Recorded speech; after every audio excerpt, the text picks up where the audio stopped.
بن یوسف ظالم تھا، ظلم کرتا تھا، زیادتی کرتا تھا۔ حضرت سعید بن جبیر ایک تابعی بزرگ تھے، اتنے بڑے بزرگ تھے کہ ساری رات نماز پڑھتے تھے، سارا سال روزہ رکھتے تھے۔ ایک دن انہوں نے منبر پہ بیٹھ کے کہا کہ حجاج ظلم سے باز آ جائے ورنہ اللہ کی لاٹھی بڑی بے آواز ہے۔ اللہ کی لاٹھی، اس کا کیا مطلب ہوتا ہے؟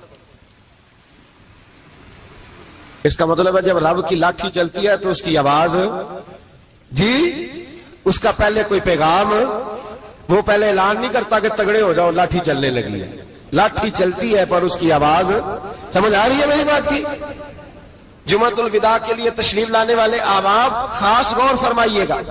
حجاج بن یوسف کو پتا چلا کہ حضرت سعید بن جبیر نے میرے خلاف بات کی، بلا لیا، کہنے لگا تو نے میرے خلاف بات کی ہے؟ فرمانے لگے کی ہے۔ کہنے لگا تجھے پتا ہے میں قتل کر دوں گا؟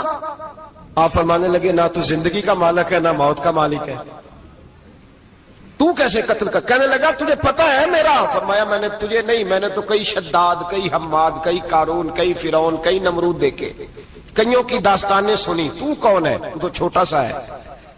ایک جملہ ہے ملا جلال الدین رومی کا، بڑے درویش تھے، ایک بات کہہ گئے، کہنے لگے نمرود جتنے پیسے نہیں، فرعون جتنی حکومت نہیں، قارون جتنی دولت نہیں، ورنہ فرمانے لگے میرے زمانے میں بھی کئی لوگوں کا خدا بننے کو دل کرتا ہے، کئی لوگوں کا دل کرتا ہے، لیکن نمرود جتنے پیسے، فرعون جتنی طاقت اور قارون جتنی دولت نہیں، ورنہ ہو سکتا ہے لوگ دعویٰ کر جائیں معاذ اللہ ثم معاذ اللہ۔ یہ آج سے کئی سو سال پہلے وہ کہہ رہے ہیں، آج تو حالات بڑے ابتر ہیں، اس کی نسبت خطرناک۔ فرمانے لگے حضرت سعید بن جبیر تو زندگی موت کا مالک نہیں۔ کہنے لگا پکڑو، قتل کرو اسے، لے جاؤ۔ جب پکڑ کر کھینچ کر لے جا رہے تھے نا تو حضرت سعید بن جبیر مسکرانے لگے۔ اب ظالم کے سامنے مسکرائے تو اس کو بڑا غصہ آیا، یہ میرا مذاق اڑاتا ہے؟ بلا لیا، ادھر آؤ، کیوں مسکرا رہے ہو، کیا ہوا؟ تو حضرت سعید بن جبیر کہنے لگے میں مسکرا رہا ہوں تیری بیوقوفی پر اور اپنے اللہ کی دی ہوئی ڈھیل پر۔ میں مسکرا رہا ہوں کہ یا اللہ کیا بات ہے، کیا تیرا شان ہے، کیسے لوگوں کو ڈھیل دی ہوئی ہے۔ میں مسکرا رہا ہوں تیری بیوقوفی پر کہ تو سمجھتا ہے شاید مجھے پوچھنے والا کوئی نہیں۔ کہنے لگا اس کو باہر نہ لے جاؤ، میرے سامنے قتل کرو۔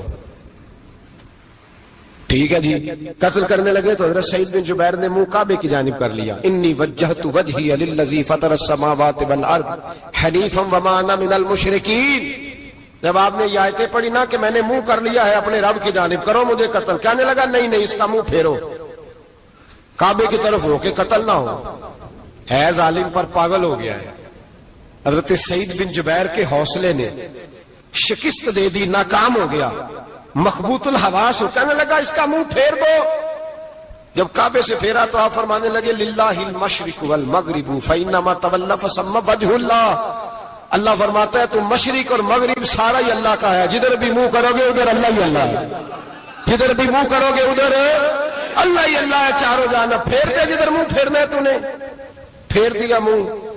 حضرت سعید بن جبیر کے گلے پہ خنجر رکھا تو آپ نے ہاتھ اٹھائے، کہنے لگے اے اللہ میرے بعد اسے کسی اور پر مسلط نہ کرنا،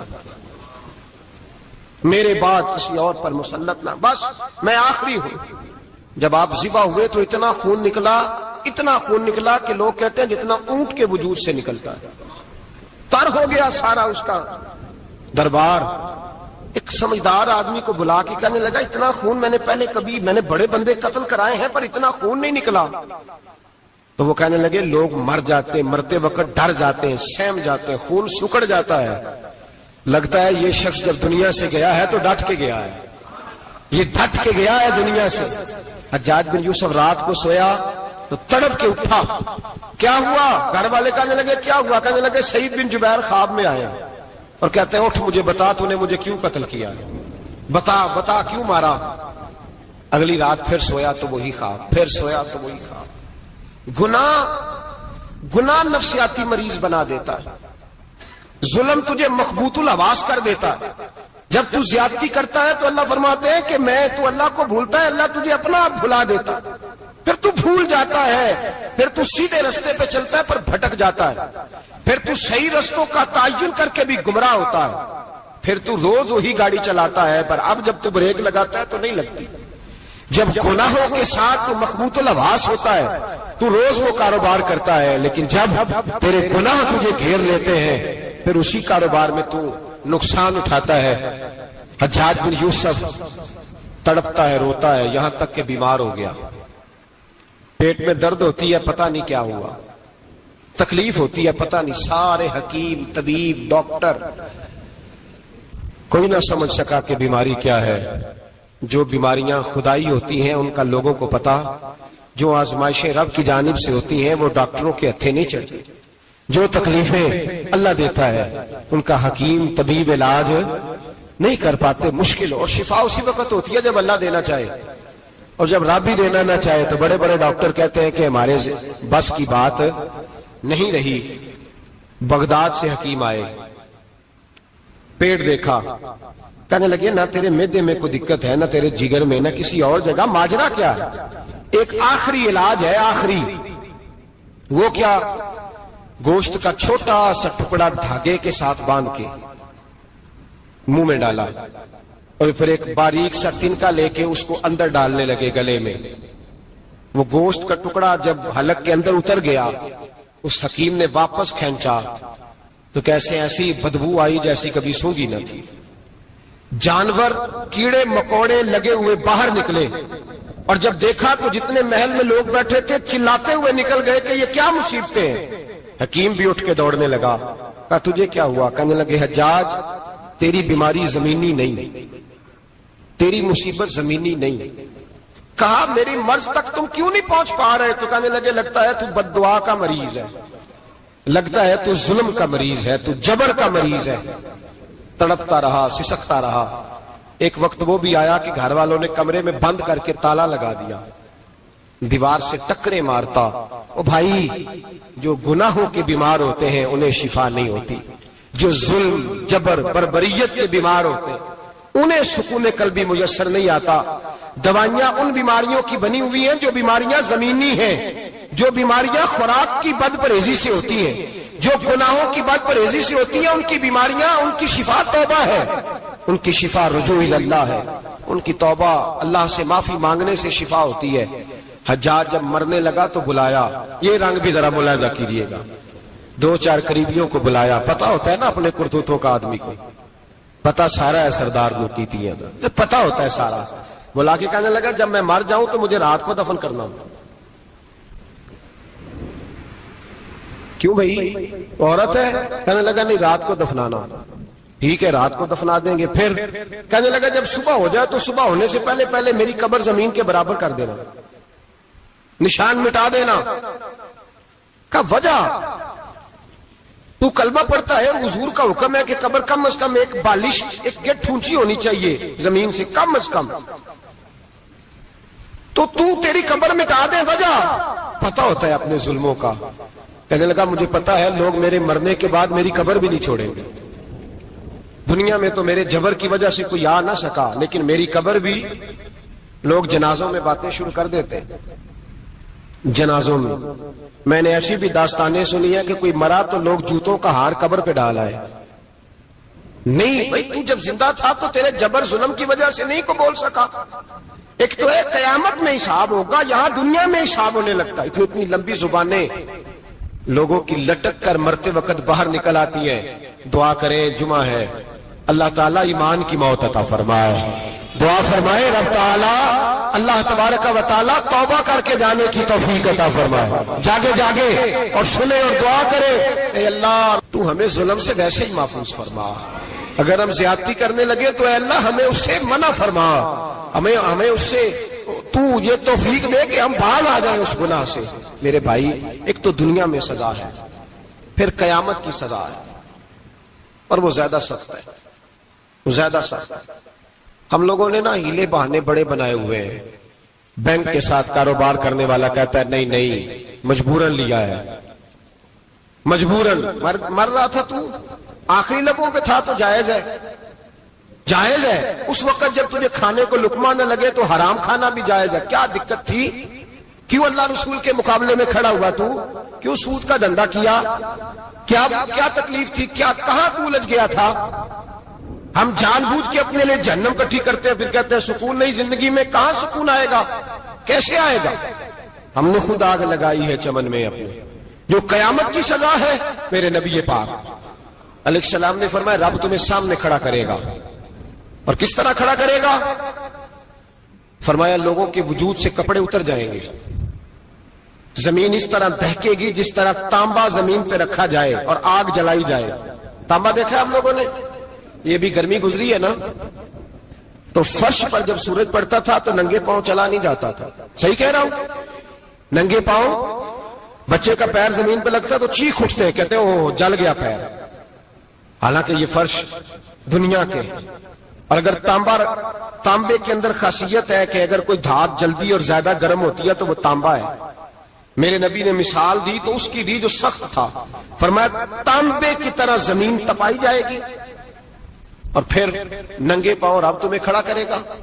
آج سورج کی پشت تمہاری جانب ہے، قیامت میں منہ تمہاری جانب ہوگا۔ نیزہ آپ نے دیکھا ہوگا، نیزہ ہوتا تھا، فرمایا یہ جو تم نیزے دیکھتے ہو صرف 1.25 نیزے کے برابر سورج قریب آ جائے گا، اور پھر اللہ تمہیں سامنے کھڑا کر کے تم سے سوال جواب کرے گا۔ اور حضور نے کہہ دیا ہے تو اب کسی نعت خواں کے کہنے سے بات بدل سکتی، کسی پیر کے کہنے سے جملہ بدل سکتا، کسی خطیب کے کہنے سے فکر نہ کرنا وہ سامنے جنت پڑی ہے، اب بات بدل سکتی؟ خدا کی رحمت پر بھروسہ رکھنا ضروری ہے، نبی پاک کی شفاعت کی امید رکھنا، بولیے، لیکن جو حضور نے بیان کیا ہے اس کو ماننا بھی یہ بھی ضروری ہے۔ میرے نبی پاک نے فرمایا اللہ تم سے حساب لے گا اور اللہ پوچھے گا، تم نے جواب دینا ہے۔ حضور کس شے کا؟ فرمایا جو پہنتے ہو اس کا جواب نہیں دینا، جو کھاتے ہو اس کا جواب نہیں دینا، جو اللہ کے راستے میں دیتے ہو اس کا جواب، باقی ہر شے کا جواب دینا ہے۔ ادھر جو پلاٹ ہے اس کا بھی جواب دینا ہے، اور جو بچوں کو پیسے بتائے ان کا بھی جواب دینا ہے، جو چھپائے ہیں ان کا بھی۔ ثم لتسألن یومئذ عن النعیم، جو کمیٹی اپنے محلے میں ڈالی ہے اس کا بھی جواب دینا ہے، جو سسرال کے علاقے میں ابا جی سے چوری ڈالی ہوئی ہے اس کا جواب بھی، سب کا جواب دینا ہے، تمام حساب کتاب۔ اور اللہ فرماتے ہیں میں سامنے کھڑا کر کے ہر سوال کا تجھ سے جواب، تجھے ہر سوال کا جواب صاحب۔ اچھا یہ جو بڑے لوگ تھے وہ حساب سے ڈرتے تھے، ہم چھوٹے لوگ ہیں ہم حساب سے ہم نہیں ڈرتے، ہم کہتے ہیں دیکھی جائے گی۔ بڑے لوگ جو تھے وہ حساب سے، حضرت ابوبکر صدیق دعا کرایا کرتے تھے، دعا کرو اللہ مجھ سے حساب نہ پوچھے۔ حضرت عمر فاروق رضی اللہ تعالیٰ عنہ اپنے بیٹے سے کہتے تھے بیٹا اپنے باپ کے لیے رحمت کی دعا کرنا، میں درگزر والا ہوں، میں حساب والا کوئی نہیں۔ بڑے لوگ ڈرتے تھے، بڑے لوگ۔ حضرت عثمان غنی قبر پہ کھڑے ہوتے تھے تو داڑھی آنسوؤں سے بھیگ جاتی، غلام کہتے ہیں حضور 3 دفعہ نبی پاک نے آپ کو جنت کی بشارت دی ہے، 3 دفعہ بشارت دی ہے تو آپ کیوں اتنا روتے ہیں؟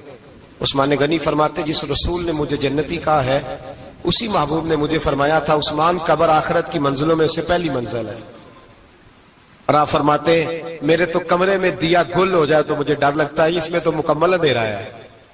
آپ فرماتے کھڑکیاں بند ہو تو دم گھٹنے لگتا ہے، اس کو تو دروازہ ہی کوئی نہیں، روشن دان تک نہیں۔ بھائی جو بڑے تھے وہ ڈر رہے تھے۔ مولا علی شیر خدا نماز کا وضو کر کے کانپتے تھے، کانپتے۔ علی آپ مرحب کے سامنے نہیں کانپے، خیبر کا دروازہ اکھاڑتے نہیں کانپے، بدر احد خندق حنین اور خیبر میں نہیں کانپے، تو یہاں آپ فرمانے لگے مالک کے سامنے جاتے ہوئے ڈر آتا ہے۔ بڑے لوگ کانپتے تھے، بڑے لوگ۔ آج کون سا جمعہ ہے؟ سارے بولیے۔ حالانکہ یہ اگلے سال دوبارہ آئے گا، ہمارا نہیں پتا کہ ہم ودا ہو جائیں کہ کیا بنے۔ یہ کون سا جمعہ ہے؟ آیا جمعۃ الوداع، آئے ہم پڑھے۔ آج ایک فکر لے کر کے جانا، ایک سوچ، جہاں روز رات کو بیٹے کی ٹینشن، بیٹی کی ٹینشن، بھائی کی ٹینشن، پوتے کی ٹینشن ہوتی ہے نا، ایک ٹینشن اور اپنے آج ایک ٹینشن بڑھا لو، قبر کی ٹینشن پیدا کر لو، قیامت کی تھوڑی سی فکر کر لو، تھوڑی سی، ایک لمحے کے لیے صحیح تھوڑا خیال پیدا کرے۔ حضرت حسن بصری نام سنا ہوا ہے نا، یہ حضرت علی کے شاگرد ہیں، نبی پاک کے گھر میں آ جاتے تھے کئی دفعہ، بچے تھے جب۔ حضرت حسن بصری تابعی ہیں، فرماتے خانہ کعبہ میں عمرہ کرنے گیا، طواف کعبہ کر رہا تھا تو بڑا عجیب منظر ہوا، رات کی تنہائی ہوئی۔ اس وقت کئی دفعہ طواف بند بھی ہوتا تھا، اس لیے ایک رش کم ہوتا تھا تو رات کو سب سو جاتے۔ کہتے رات ذرا گہری ہوئی تو لوگ اپنا اپنا خیمہ لے کے جاتے تھے، اب تو ہوٹل ہے نا تو خیمے لگتے تھے، لوگ خیمہ لے کے جاتے تھے، جہاں جگہ ملتی تھی خیمہ لگا کے رہتے تھے۔ فرماتے میں رات کو سویا خیمے میں، ایک دردناک آواز آئی، میٹھی ہے دھیمی ہے پر درد بڑا ہے۔ کوئی رونے والا رو کے کہتا ہے اللہ حساب قیامت میں مجھ سے نہ لینا، اے اللہ تنہائی میں جتنا مرضی حساب لینا پر لوگوں کے سامنے نہ لینا۔ اور پھر کہتا ہے اللہ فضل تو تب کرے جب تو میرا حساب پوچھے ہی نہ۔ پھر چند منٹ گزرے تو پھر وہ رونے لگا، میرے کانوں میں آواز آئی، کہنے لگا اے اللہ حساب تو ان کا لیا جاتا ہے جو حساب کے قابل ہوتے ہیں۔ اعلیٰ حضرت کہتے ہیں نا رضا سے تو کیا حساب لے گا، رضا بھی کسی حساب میں ہے۔ اے اللہ میں قابل نہیں، مجھ سے حساب نہ لینا۔ کہتے تھوڑی دیر گزری تو پھر وہ رونے لگا، پھر ذرا سانس سنبھلے تو پھر کہنے لگا اے اللہ میں تو لوگوں کو کوئی بندہ حساب پوچھ لے تو نہیں دے سکتا، میں تجھے کیسے حساب دوں گا۔ پھر تڑپنے لگا۔ کہتے تھوڑی دیر گزری تو پھر ایک لفظ انہوں نے کہے رونے والے نے، کہنے لگے اللہ دیکھ تیرے محبوب کا فرمان ہے جو معافی مانگے تو اسے معاف کر دیا کرتا ہے۔ اے اللہ میں معافی مانگنے آیا ہوں اور مسجد نہیں آیا، میں کعبۃ اللہ ہی آ گیا ہوں۔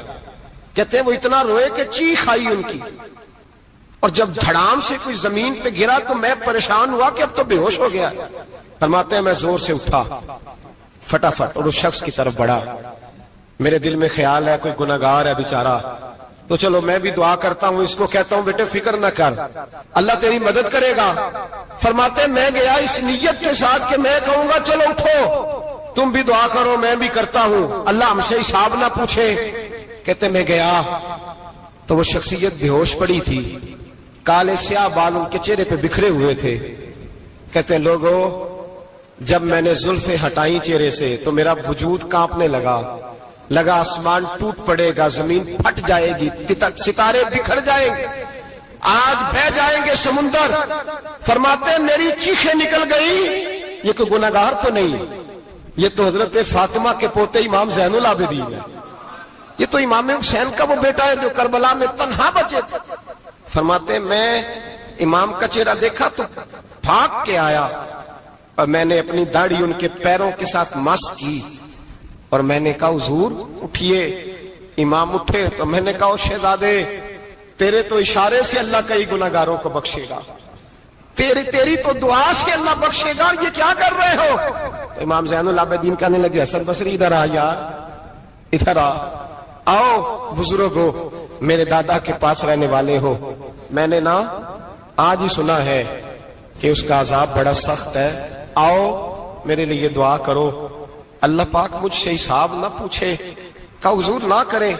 اب فرمانے لگے تجھے نہیں پتا کچھ چیزیں ایسی ہیں کہ رب نے اگر حساب پوچھا تو میں واقعی جواب نہیں دے پاؤں گا، چل کر میرے لیے دعا۔ کہتے میں نے ہاتھ باندھے حضور میں نہیں کرتا، اٹھا کہہ۔ فرماتے میں نے ہاتھ اٹھائے، میں نے کہا اے اللہ تیرے رسول کا شہزادہ ہے، یہ تیرے رسول کا شہزادہ ہے، یہ کہہ رہا ہے تو فضل کر۔